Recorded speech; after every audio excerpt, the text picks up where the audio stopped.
you'll get notification before. And so we actually are live, so smile. I love it.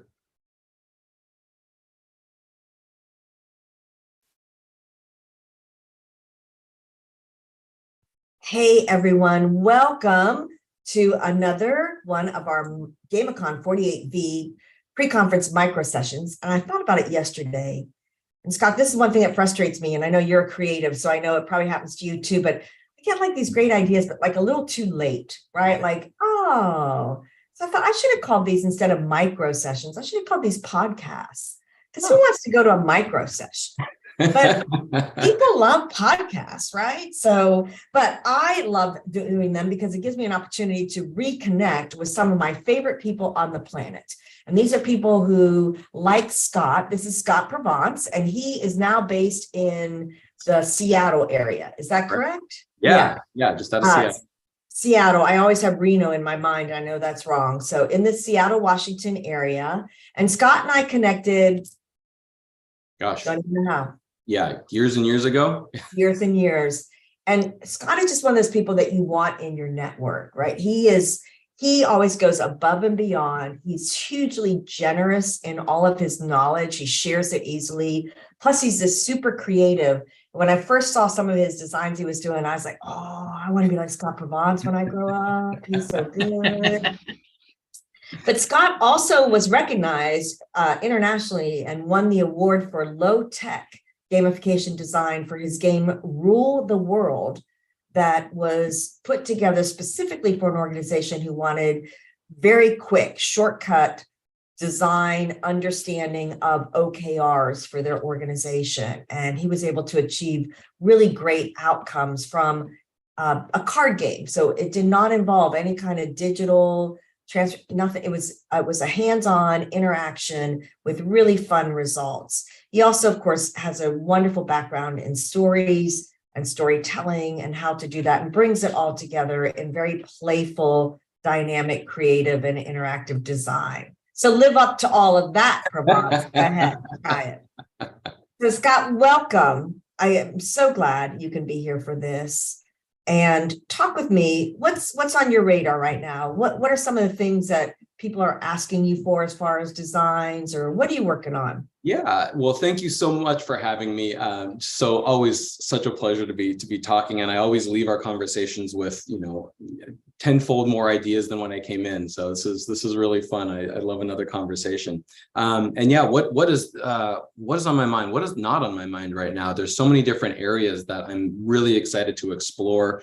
I've been seeing a lot of attention and energy, as everyone else is obviously, going into Chat GPT and machine learning and AI, and having a lot of conversations with people in the ed tech space about where do we fit in? How does that kind of change our landscape, if at all? And it's been really interesting to see where the adoptions have gone. And I think there is an interesting spot for people with game-based learning and gamification as a background to come in with a really unique perspective there. So that's something that I'm exploring a lot. Yeah, I talked to Mikkel van Unen from the Netherlands yesterday, and he said, are you afraid of it? And I said, no, I don't really have a fear. I have more of a fascination. Yeah. I want to know, how can we use this? How can we best use it?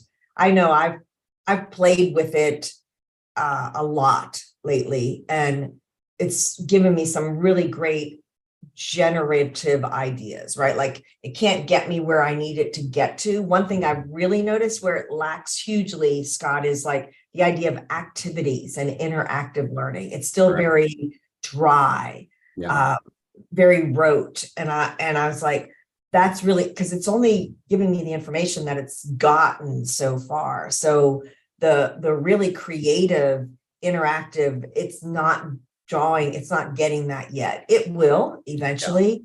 Yeah.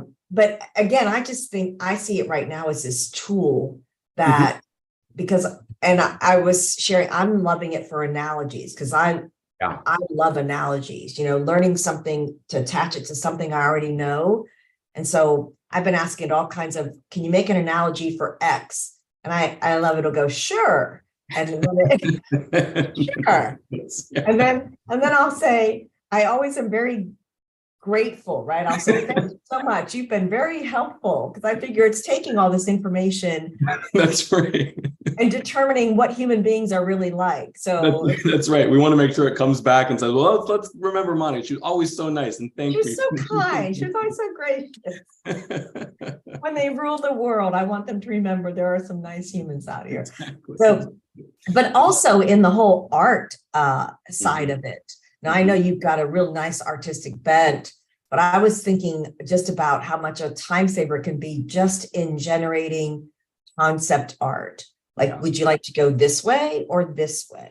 Yeah. You know, you prefer more of a really kind of like that misty, murky, Yeah. or more of this clear, Yeah. bright grab. You know, there's just, because what people see in their head, and we try and translate that. This is a real great way to shortcut that. Yeah. It Really is. fun. And it's really, yeah, you're absolutely right. It's a really exciting time. It's been so much fun to see. Again, I think these tools get put out as these little seeds, and the amount of human creativity that goes into kind of growing those seeds in all these different directions has just been fascinating. One of the things that's interested me the most right now, and I've got some coding background. I'm learning more about kind of the algorithms and the neural networks that go into building these things. But one thing that interests me the most when I think about this from a gamification perspective, and again, people will ask, well, where do humans fit in to this landscape 20 years from now, when machines have caught up and they kind of can be that creative element? And I think for me, at least, the analogy that I use is if you look at some of the most kind of dominant algorithms and machine learning products in the last 10 years, you see AlphaGo, you saw AlphaZero, and the ability of these incredibly complex machines to learn the rules of something like chess and train themselves so quickly that they can become chess masters and unbeatable. I think where they have limitations potentially is they're better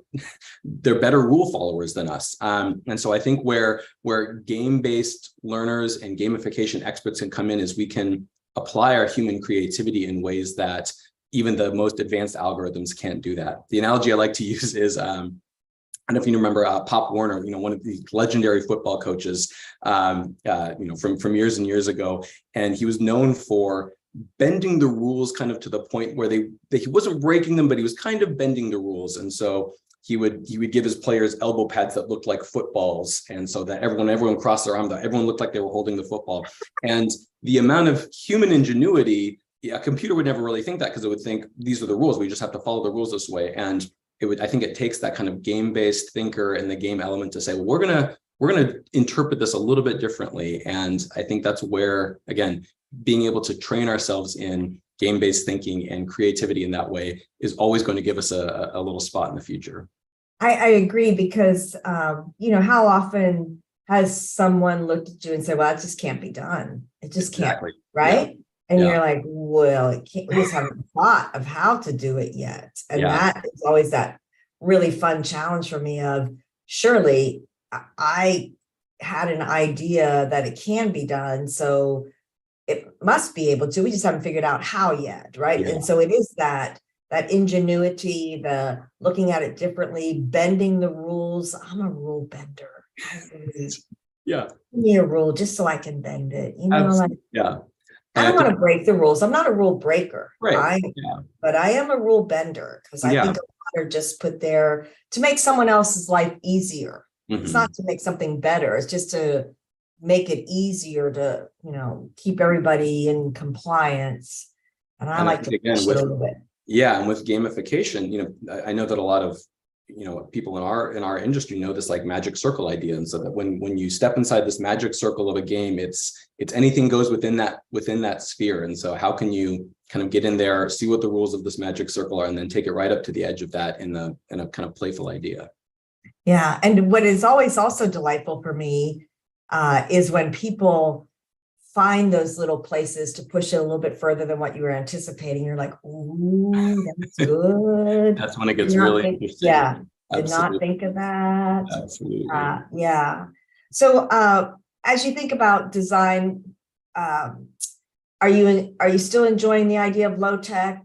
Do you think digital is more the way you want to go? I know Yeah, you're. it's interesting. It's low tech has always been. I was just talking with someone yesterday about the Rule the World card game, and they're, I think, based in New Zealand, and are doing a conference. And I was talking with them about well, I have some digital offerings, and they mentioned that they actually really enjoy the live training. And there's something about, we were talking a lot about playing cards in a room with people. The tactile experience of that really does have some sort of X factor that really connects people and gets brains firing on all cylinders. That being said, I am still interested, like I mentioned, in machine learning, and I've kind of continued to play with building my own algorithms around. I have this algorithm for kind of predicting empathy in conversations, and so that's always something I'll continue to explore. But I really like holding on to both ends of that spectrum. Yeah.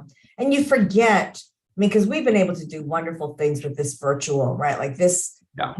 The idea of us being able to connect with anyone on the globe and see each other and still have, and at training, one night, there were like 6 of us that got together and we had dinner and we're playing some games. And then we started this, it was like a challenge, like you had to draw an idea from a cup and then you had to like expand on that and bring some humor into it, just like on the fly. No, Wow. and just the amount of growth that happened, like we all learned, it was just exponential and it was a blast. We were laughing so hard, we were crying, right? So it was all this, and you forget that energy that comes from being in the room and everyone talking at one time and sharing ideas and building off of each other's ideas, that really can only happen in that live environment. I don't want to say it can't happen here, but it's not as dynamic as the live. And so then you translate that to learning principles and how adults learn best.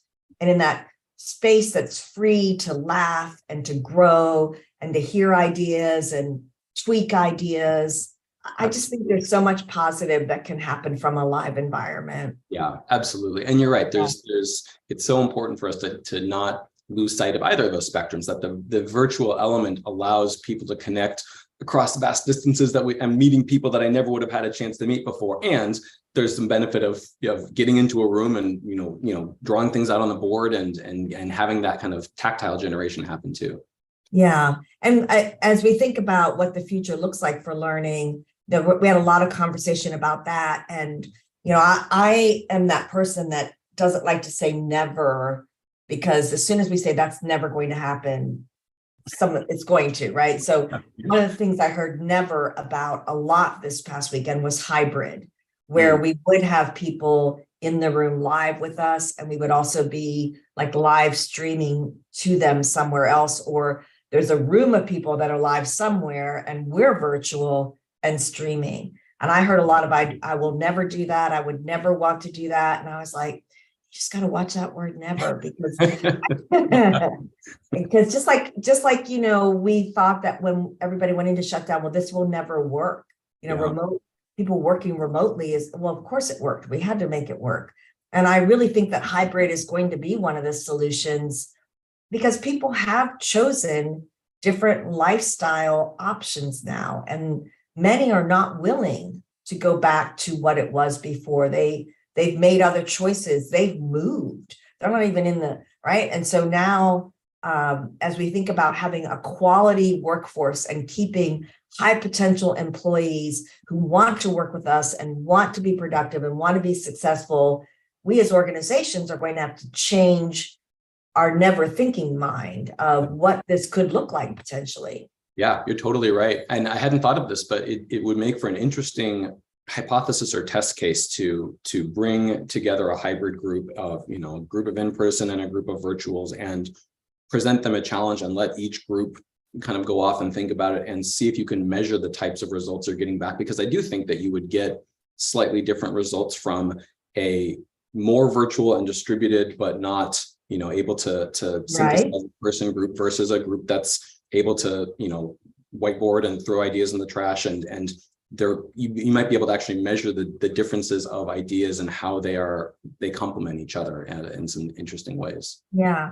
The other thing, and I wish I had the science behind it, but like when we had to go virtual with our level 3, which is an immersive brainstorm mastermind we thought it couldn't be done. Honestly, I was like, it's not, we can't create the magic circle that we create when we're, and I think it's probably not, it's probably a subconscious or an unconscious thought that people work a little bit harder in that virtual format to make sure that that magic circle is.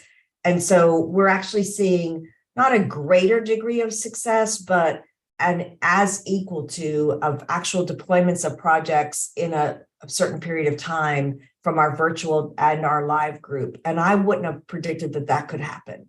I would have thought, they'll do good, it'll be good, but it won't be so. And in some instances, they've surpassed the live group. So it's an interesting, again, I'm sure there'll be research on it. I'm sure there'll be numbers and that we'll want to be paying attention to. Yeah. I just think we're living in a time and space where we don't want to use that never word very often.